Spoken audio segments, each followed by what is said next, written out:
Hey, Sargy Poo. That's my buddy.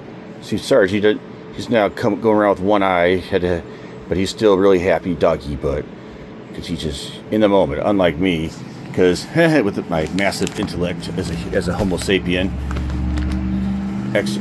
oversized like lizard brain or whatever. Anyway, so we're reaching that point to where it's like, where you got to get past some like depression and stuff in order to end like some setbacks and keep going on, because it's like, I guess we've reached a strange thing in this world where it's like, for entertainment, right?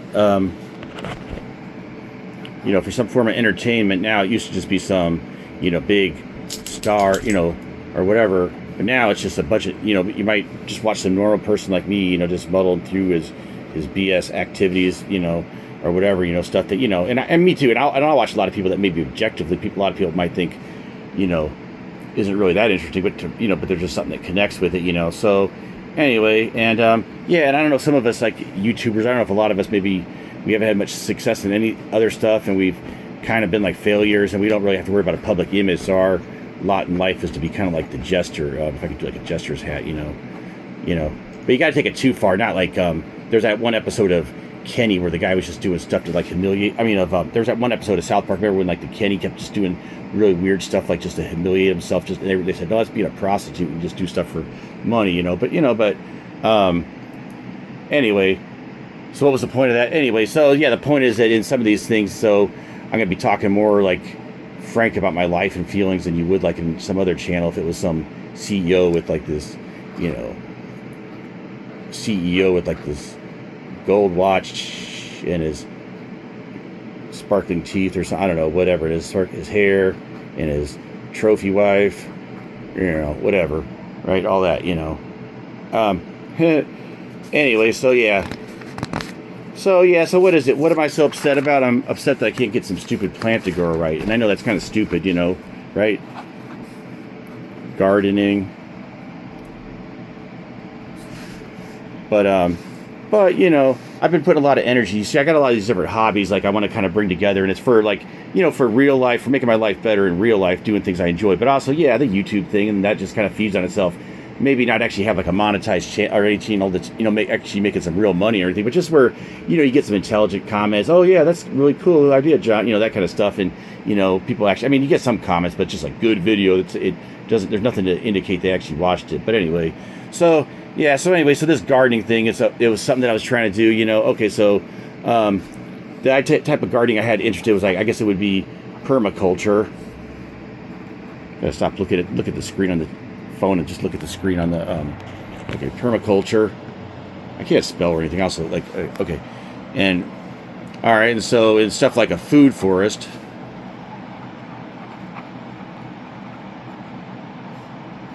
Okay, so basically my idea was to do something like that eventually, in the next year or so. I don't know exactly, but there's the chance of me buying some land, is going to come up, but some land, but for now, I'm just like in our little like small little like me and my roommate at our house, in the city, or not the big city, but Duluth, but it's a dense area, and it's so it's very tight together. Lots of Anyway, so what I was trying to do is just do some basic like just a kind of proof of concept that hey, I could manage to just put down something, so I don't even care like if it's the worst tasting thing in the world, just something to prove that hey, I can make food, kind of like in that I can make fire, in that and my dog. Okay, short version. I not very happy about my gardening experiences. I have an idea that like when I get some land, maybe in a year or so, that like I could do a food forest permaculture where you pretty much just like put some weeds and just kind of let them grow wild and you trim it a little bit. But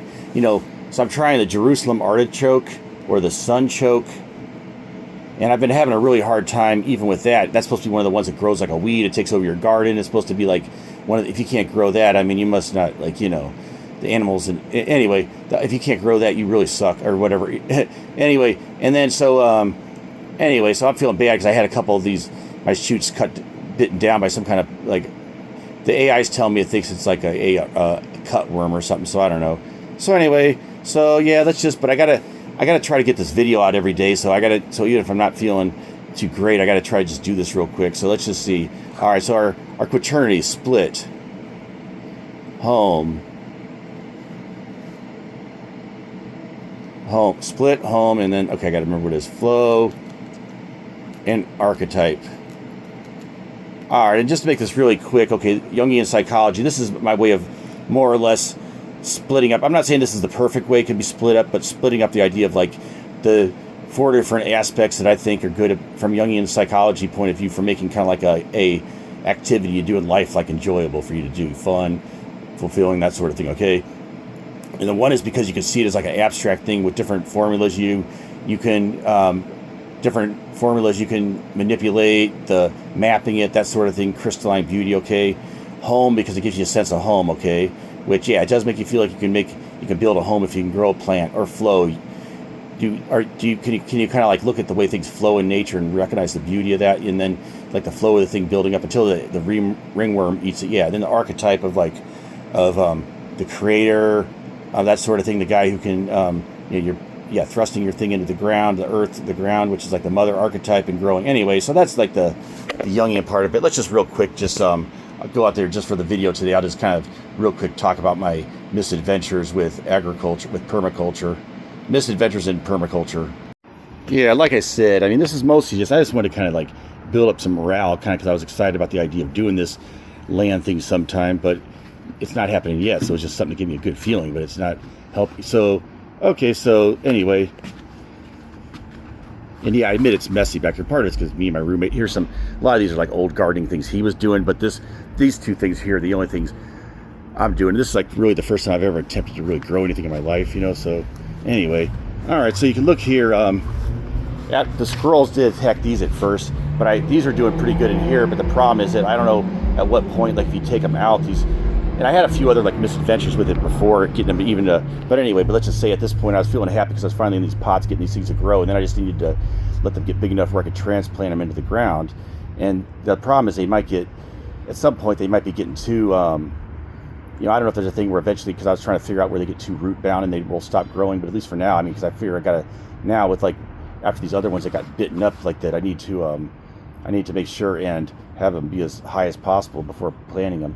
Okay, so this is this rough thing I built with these different cages that my roommate had laying around and different stuff, but basically because my main fear was the squirrels, but I guess it turned out that something actually eat the stem, and I don't know what it is, and now oh shoot, yeah, okay, so I don't know if these plants now are looking like they're wilting or something. I don't know what's going on now. Maybe they got wetted down. Okay. Yeah, I know, you can't even like enjoy a second without, there's always an asshole like revving his engine around here. Okay. And then, okay, so anyway, I don't know what to say. These things might actually be ruined now. I don't know, because now they look like because it looked like a couple of the big stems got like bitten off. See?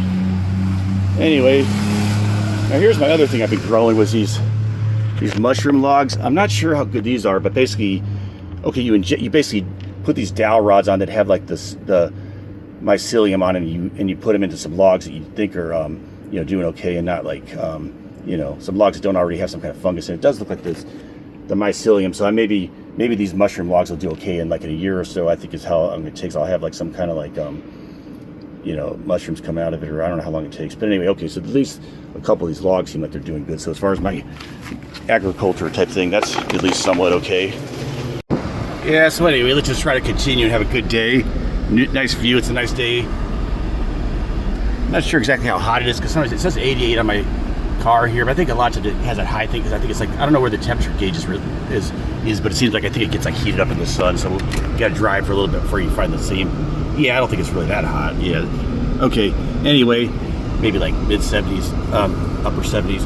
Anyway, so yeah, that's part of, I guess, what this channel is going to kind of be about. If that's, like I said, if you think it's like too depressing, I mean, not every video is going to be like this, but this is just how I'm feeling on a day like this. I'm like, hey, something bad happened. I got to try to continue. And like I said, it's nothing that's objectively all that bad. It's nothing that's really going to affect my life in any real way, but it psychologically has a big effect. And then, of course, the fact like, oh, then I can't show people on my stupid YouTube channel what a smart guy I am and all this, so it's like, anyway, I'm just saying that's just kind of like the feeling you get. Yeah, I guess doing the YouTube stuff does kind of, then it puts that extra layer on it. But even if I wasn't even doing YouTube, I'd still be having the same attitude probably. So, I'd probably still be, all right, so anyway, let's just do a little, as we strive to work a little bit here.